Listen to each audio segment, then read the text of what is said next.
Chris and Debbie had found love, and together they found the downtown club that would change both their lives.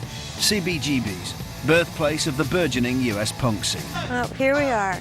Oh, I feel like such an old person coming in here like this. It's awful. It was humid. It was smelly. Get a good shot of these walls, and then we'll go into the wallpaper business, because I think we could really sell this. Beer, dog shit, Chanel No. 5 aroma. Hilly, the owner, had a half a dozen dogs, and he never walked them. He just took them to the check room. Toilets is a place you definitely didn't want to go. They probably hadn't been cleaned since 1917. My former wife, yeah. I guess opened the door, and there they were, Chris and Debbie having sex. And they just decided they were going to do it. And they did. So tell us about the famous myth. What? That we were screwed in the toilet? It's not true. It was the alley back here. Yeah. Okay? Happy now? I think CB's was the most beautiful place I've ever seen in my life. I really do. Because there was an oasis. When you want to be a pop star all your life, and here's a venue that's going to let you do that, let you go out and play your songs. It's Mecca.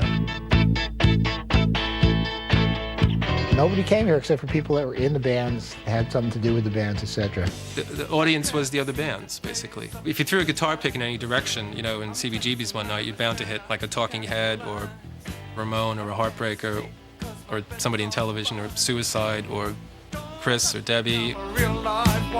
This was home for a lot of people.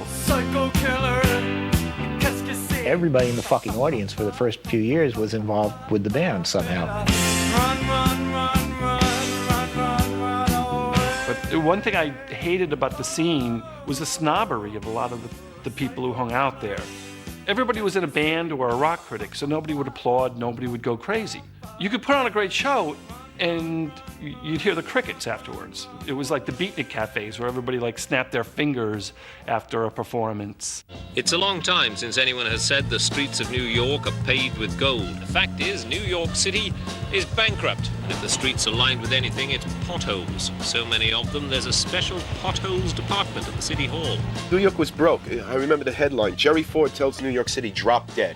I mean, Soho, when I came here, there was not one restaurant. I mean, there was no lights at night. We used to have to walk by dead bodies lying on the street. That's true. So you could rent 1,000 square feet for $70 a month. This is the place. In an artist-in-resident loft area. Where they lived was extraordinary. It doesn't smell like piss anymore. We had 3 floors, 4 floors, and we all chipped in. Wow. It was haunted. Chris and Debbie swore they saw 2 little children in sweatshop-era clothes holding hands. So then there was no heat throughout the night. Now, New York winters can be extremely cold. This floor here never used to have any heat. Some of the coldest days of the year, you know, rehearsing with gloves on, with little finger holes cut out. He don't hang around with the gang no more.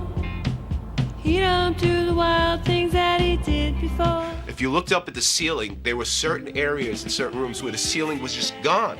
And there were rafters.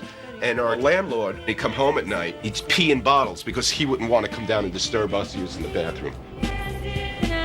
And we'd come in for rehearsal and we wouldn't want to play too loud to, like, knock the piss over. It was actually the crucible of Blondie, very much, that loft. And we had built a little, you know, tiny little stage sort of thing, you know, maybe a few inches off the ground, and set the amps up there. So we could sort of, you know, learn the songs and also practice performing and how you're going to do it and all that sort of thing. I mean, at one point we were rehearsing every day.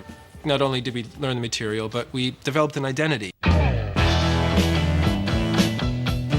That identity was refined in the loft, thanks to Chris's eye for a photo and the perfect muse. Hey,